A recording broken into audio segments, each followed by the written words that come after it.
Edie Beans with the Little House of Beans. Today on Cooking with Edie, we'll be making mac and cheese. Now this video is very special to the Little House of Beans.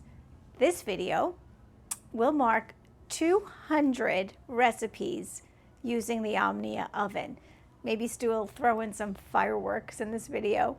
200 recipes that we bring you weekly. Speaking of, best way to keep this channel going, you know what to do. Subscribe to the Little House of Beans. Smooshy that like button, hit that notification bell so we can continue to bring you these incredible videos. The recipe and the links to the products you see me using here will be in the description below.